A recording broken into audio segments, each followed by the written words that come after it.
This is where the manuals come into their own. Anyway, the one we're looking for is for the 1042 1060.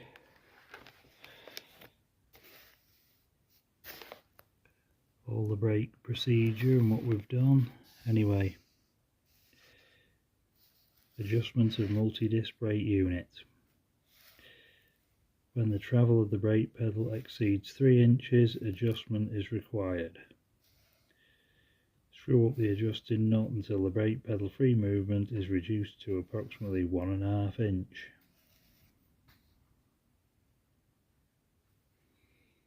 That's what we're off to. Okay, we're over here at the tractor now. Left pedal should be 1.5 inches, and we'll adjust it accordingly. Just on a side note, trying to get a spanner in there between there to adjust as it's quite awkward. I managed to find this in the scrap bin at work. It's a plug spanner. Anyway, it was quite long, so I parted the excess off to shorten it to length, and it just fits perfectly on there. And then a 14mm ratchet spanner, or 9/16, you can adjust it merrily.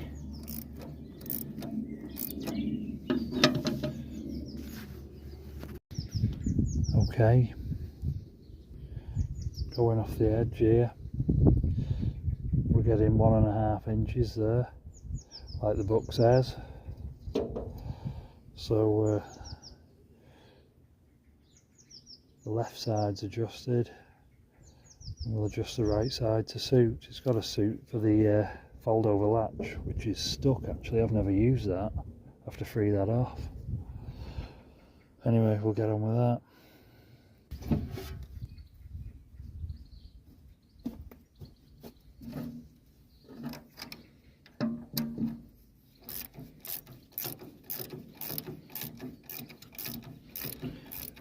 You can see each turn's bringing the pedal more back up to the top.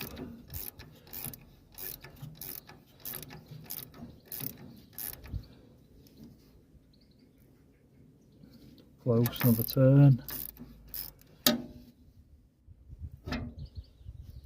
I'd say they look even. Where did I put the tape measure?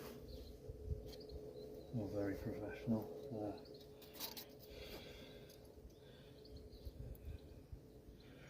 That's 1.5 inches.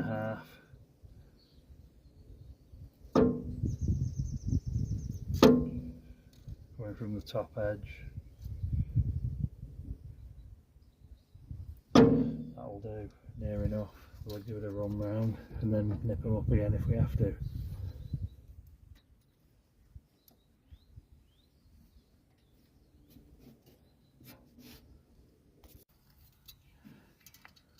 From along here.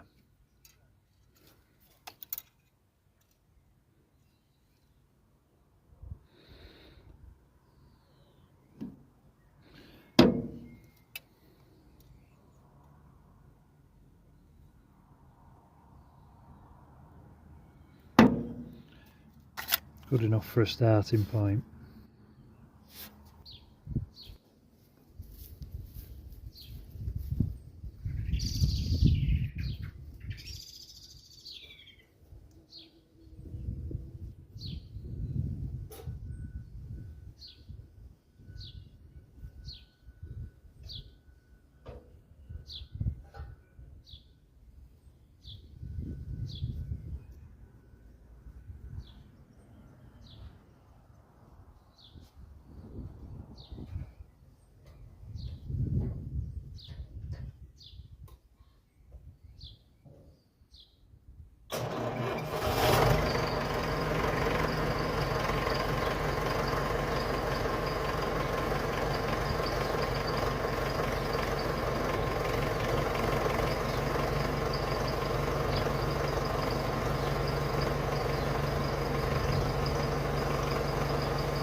Okay, next on the to-do list, it's a few weeks later now, it's just doing jobs on this as and when we get a bit of spare time.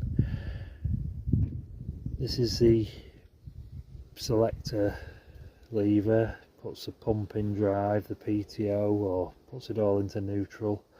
Now in here there's an O-ring. This is a new one, available from Charnley's, and what happens is over the years, being constantly compressed, they end up with flats on the side and they start leaking. Now this one is dry, but why I've got the tractor drained and resealed the PTO, it would be silly not to do it, because otherwise if it ever does start leaking I'll be losing my new oil that we're pouring in. Luckily I bought the barrel of oil before it all kicked off over in Iran, and now that barrel of oil is £180 more expensive than what I paid for it. So it was just sheer luck that. So we're pouring a new O-ring in for the cost of it. So away we go. That's a 3/4 knot on there. I'll just whiz that off and fish the old one out with the pick, and we'll get jobs. Should be a good one. We'll put a bit of grease on this just to lubricate it so it doesn't dry out and perish or anything like that. A bit of grease or oil or something. Anyway, we'll get on with it.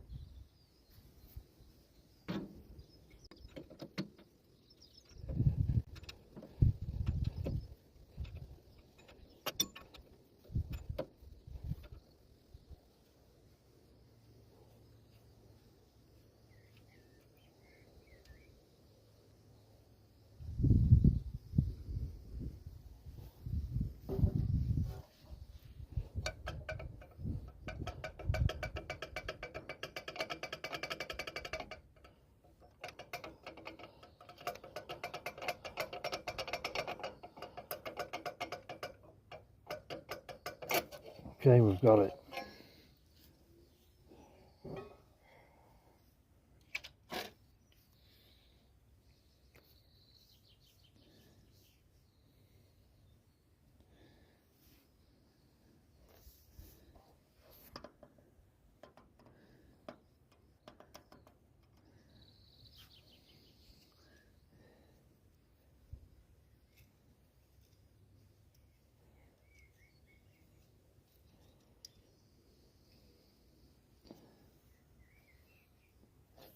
Okay, that's the washer, just like it says in the book. And then this is the O-ring. And it's well overdue for changing. Yeah. Surprised that's not been leaking.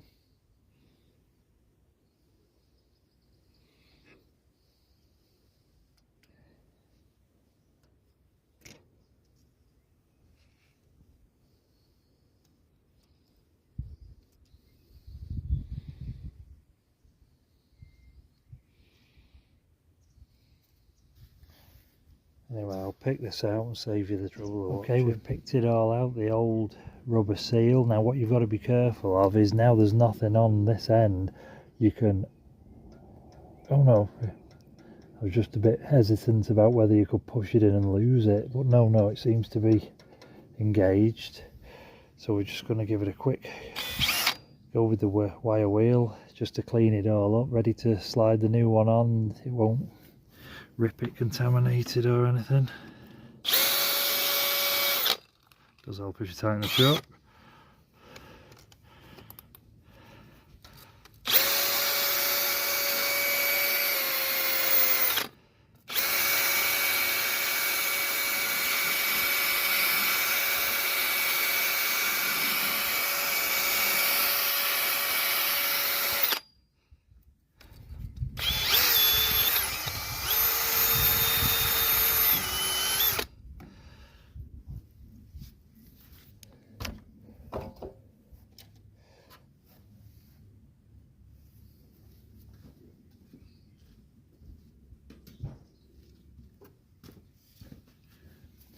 Just use a little squirt just to flush anything out of there.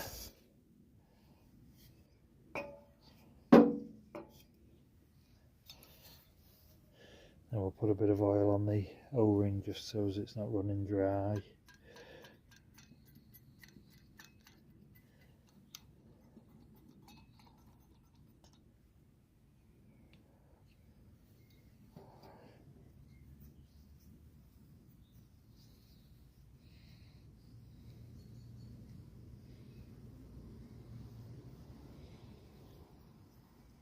What happens over years, they develop flats on them and also they perish with age.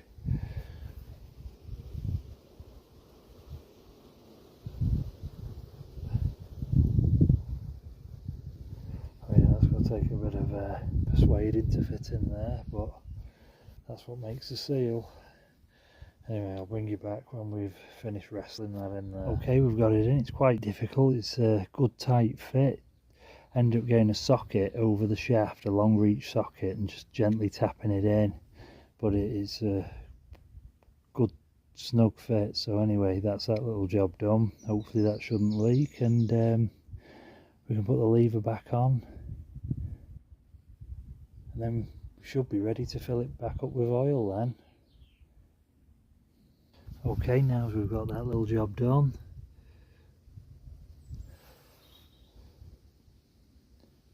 I think, seeing as it's a Sunday evening on a wind down, ready to go back to work, I think we'll tap the 3 mounting points out for the toolbox, which we haven't got yet.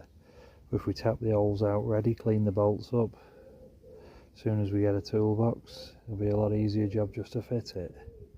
I'll just look at the back end now because it's looking a lot better, instead of all that bodgery. The PTO guard, although it's missing, the kind souls who took it off, at least they left us the bolts. The 4 bolts are still in, so I can get a reproduction PTO guard, and we'll fit that in due course.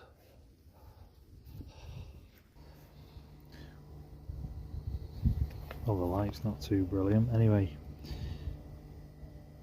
I'm just about to go and find a tap. I've just got the 3 bolts out, 2 of them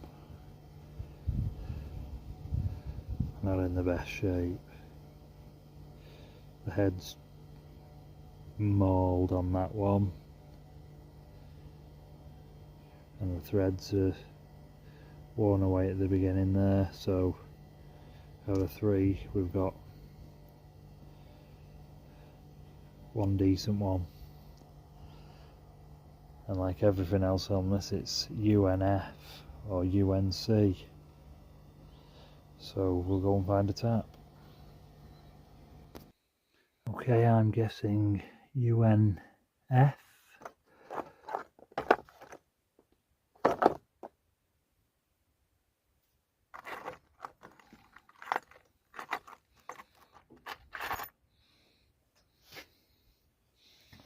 Let me get the stand down here.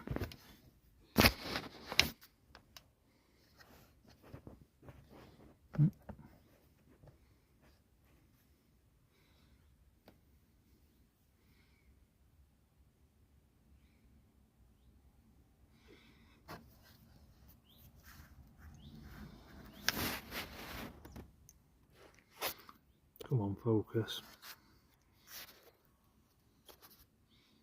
No, it doesn't want to focus, but anyway, we are on a 1/4 UNF. So back to the tractor.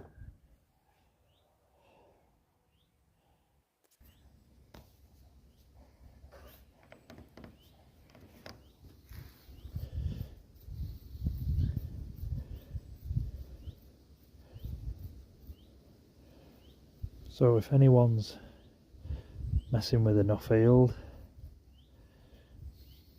the holes for your toolbox are a 1/4 UNF. Oh, and look at the crud we've got out of that. Well worth doing.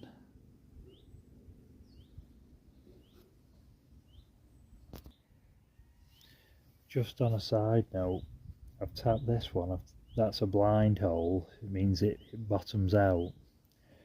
I've just tapped this one, it goes right through, and just to confirm it, I've blown down it. You can, them you pressurise, that one just, you can hear it blowing through into the gearbox, so if ever your toolbox leaks, that's a point where water can go into the back end, so we have to make sure that one's good and sealed up. We learn all these things as we go along. As someone once said to me about field marshal tractors, the best way to learn about them is to buy one.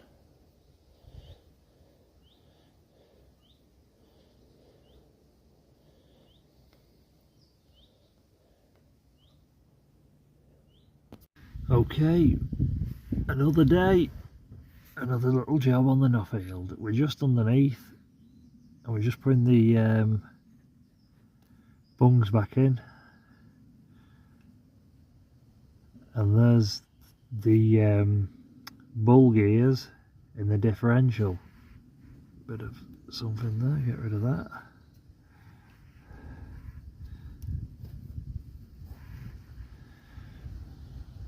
Anyway,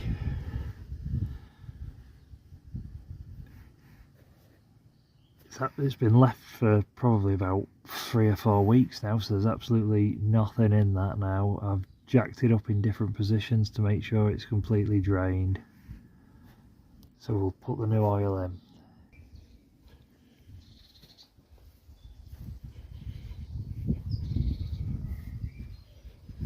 Okay, well, it's another night.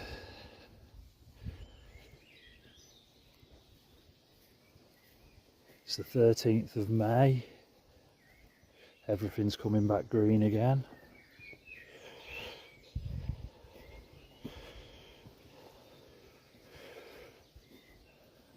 And if you notice, the 1042's moved from there back to here. Now as we've done the PTO seals, and we've done the seal on the selector lever there,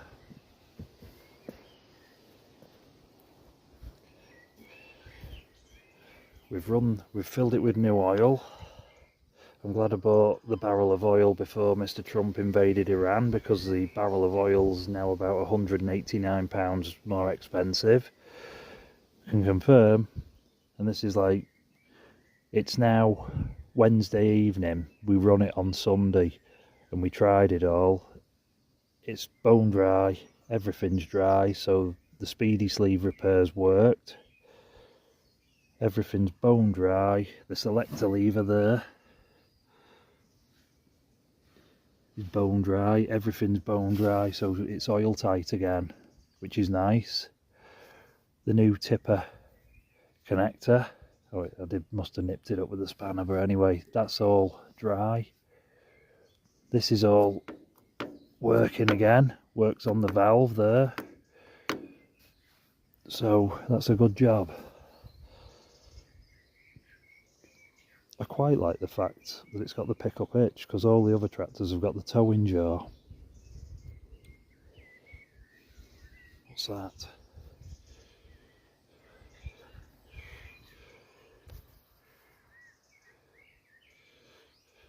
Anyway,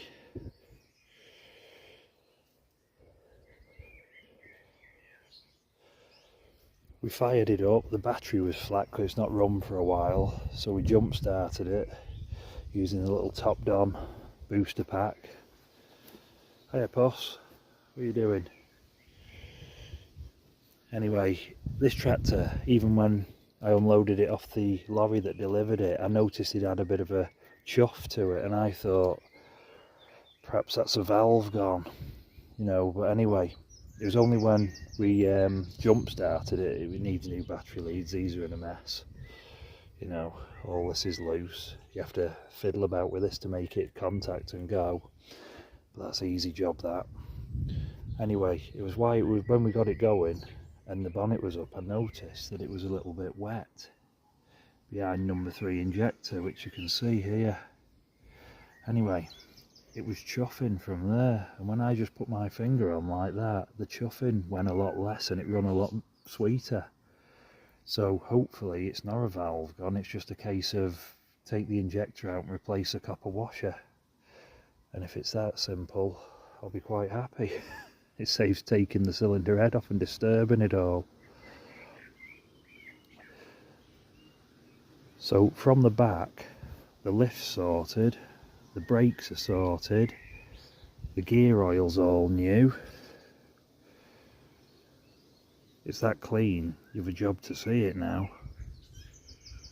Because it was all milky and white. I've put a little O-ring at the top of the dipstick to sit in that recess there. There's like a chamfered recess, and the O-ring, little O-ring will sit snugly in that and hopefully keep any water out, with a new boot on there to keep water out. So we're moving from the back forwards. So the dashboard, we do have another 1042 in the derelict department, in the brambles and weeds, and it does have a better dashboard than this one, so I might swap the dashboards out. The clocks are better than this. These are a bit rusty, filled with rust. So yeah, we've got all new rubber knobs, we've just not fitted them yet. Got all the new rubber knobs. We've got a replacement seat because that's not too brilliant, so we've got a replacement seat. We've got a replacement steering wheel, but we're going to have to take the tank off and go through the steering box because it's as stiff as heck. It really is stiff. I think the bearing, there's a bearing in here, and I think the bearing's gone. Something's certainly amiss with the steering because you need to be built like a gorilla to turn it. Also, the cross shaft. If you can see the play, can you see it moving? It might be a bit difficult to see through the, there's certainly a lot of play, so I've got all the bushes to replace that. So it's okay. The next job is steering wheel off, tank off, dive into the steering box. The engine, as long as that copper washer fixes the chuff, the engine is sweet as a nut. It's got 60-pound oil pressure ticking over. The radiator doesn't leak. It's got good antifreeze in it. And then I've got a new wiring loom to sort this lot out, and then it's just a case of cheering it up with a little bit of bubbling here to sort out, but luckily it's not gone into a hole yet, so we'll get that sorted out. 3-cylinder body panels are a bit more harder to come by, especially the mudguards. No one's reproducing them. I bought some new tyres for our 460, but it's running Alliance on the back, so I'm more tempted to get some Alliance for the front, and the BKTs that I bought for it I'm going to fit onto here because these are a bit weather checked everywhere, and the backs aren't brilliant either. There's plenty of tread, but they're quite badly cracked, and if we go flying down the road it might just let us down. The other ones in the more worse condition. The nose cone's pretty straight.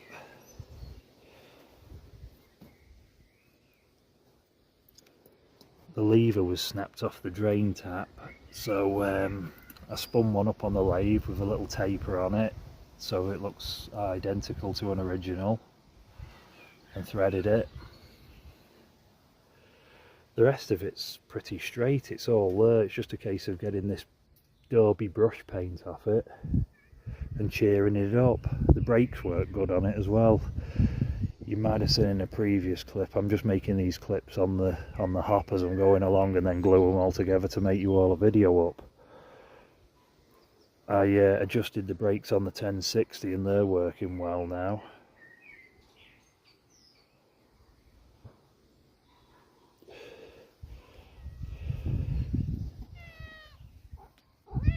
Hello. Have you come to see what we're doing? Hey?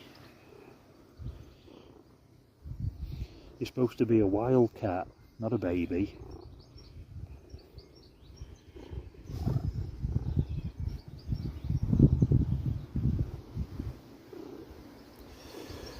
We haven't got a name for him, so we just call him Puss Puss. But he answers to it. Well, we found out why it was chuffing. Why I've been at work, Dad's been at home, and stripped it down. He pulled out number 3 injector and the copper retaining sleeve came out. If you can see this here,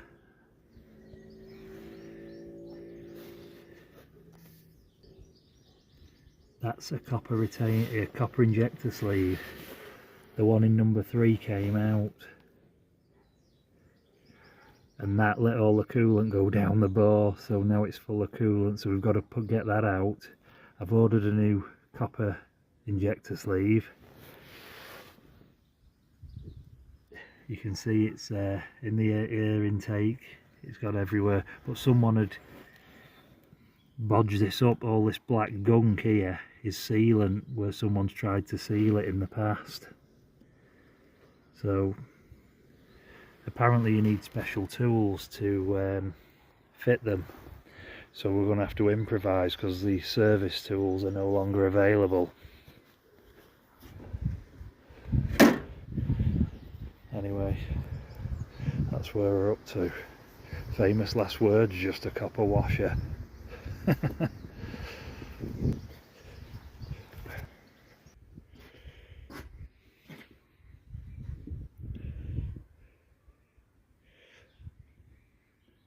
Dad managed to get the broken bolt out of the thermostat housing. There was a bolt snapped off, can't remember which one. He's been busy making gaskets, and that's the injector sleeve that pulled out with the injector.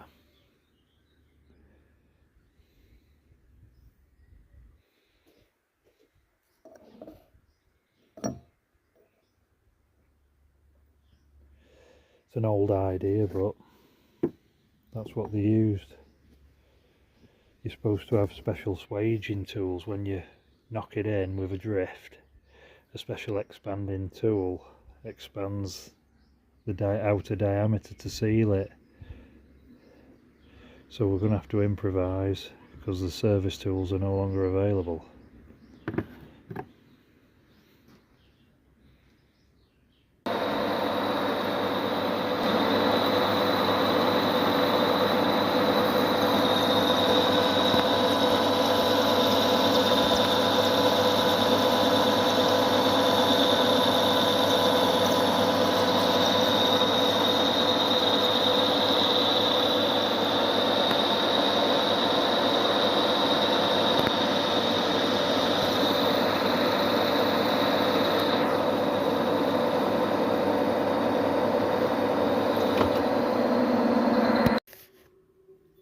Now as we've finished on the lathe, we've turned the mandrel out of a piece of aluminium, so I've used aluminium so it doesn't mark up the copper too much. I turned it at first but didn't realise with all the gunk that's in there, it's actually stepped in there. You can just see the outline of the step. So ooh, don't drop it.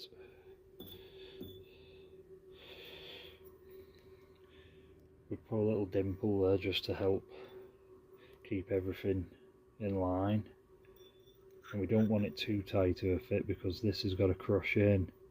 As this goes into the casting, it's going to compress to grip. It grips on, obviously it's upside down here, so it goes in that way. We're going to put a bit of Loctite around the top and bottom just to take up any irregularities. This is the old one. I've ordered a new one. This is just for measuring purposes. So if you haven't got the special service tools, I guess you have to make them.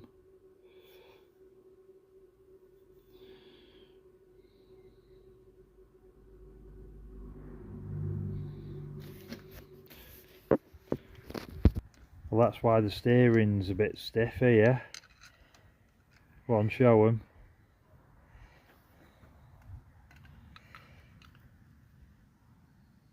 solid. Solid. Seized in here and here. Yeah. That should move backwards and forwards.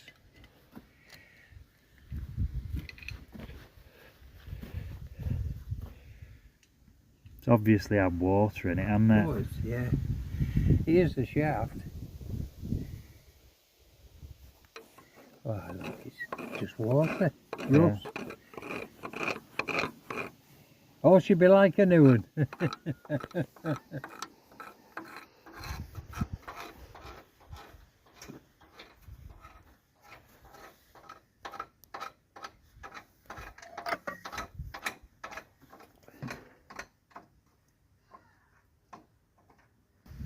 What? Not good for you. Look at the chunks. Yeah. Got a lump stuck in the door hole. Well, the old Universal's looking a lot better after a coat of a Watrol paint conditioner. It's really brought out the orange in the paintwork. It was more like a salmon pink colour. It's looking well, the old girl. I've just been going round it, like blew the tyres up, that helps, and silly little things. I had a set of bonnet catches in stock. They were for the 3-cylinder, but we'll put them on this, seeing as the 3-cylinders come into pieces.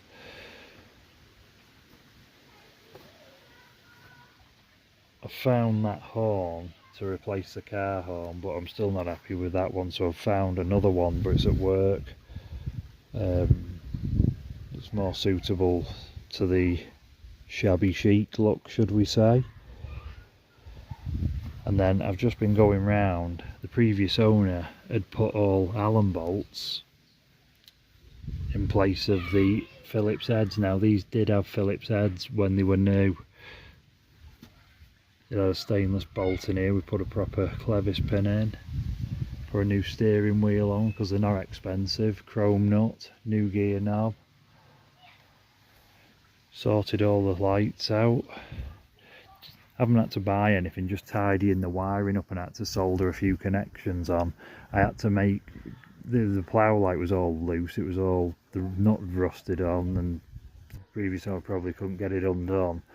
So I managed to get it all sorted out with the impact gun, stripped it all down, new bolt in the hinge pin, and I had to pour an earth because that was what was giving the trouble.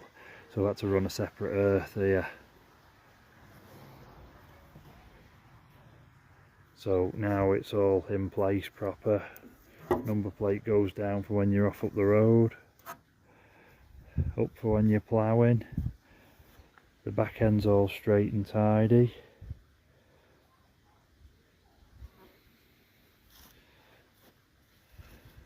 I did buy a reflector there and I had to buy a bulb for this one.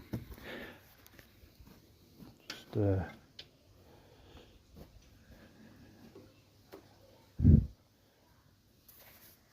so we've got the two side lights working there. Rear light. Same again. The changeover switch is now working, so when you hit that, it takes the power from the side light to the plough light, and then you hit it again and it puts the side light back on. So that's all nice to be working. Even the dashboard light, it was a bit intermittent, so you just give it a turn and that's working. And then you pull the switch right out and we've got the single headlight working. And it's correct only having one headlight, the early ones did only have one headlight. So it's all period correct. We're going to service it next. We've got oil filters. I just need to find out what element goes in that, because that's the early style fuel filter. I need to find out the part number for the element of that. I haven't got one of them on hand. All the others have the later type.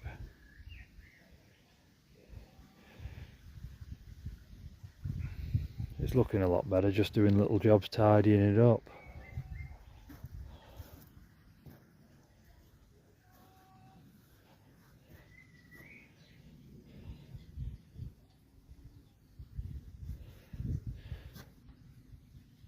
Anyway, that's all for now. So that's where we're up to with the little 3-cylinder 1042 Nuffield. Well, thanks for watching, and if you've made it this far into the video, we appreciate it, and we'll catch you on the next one. See you for now.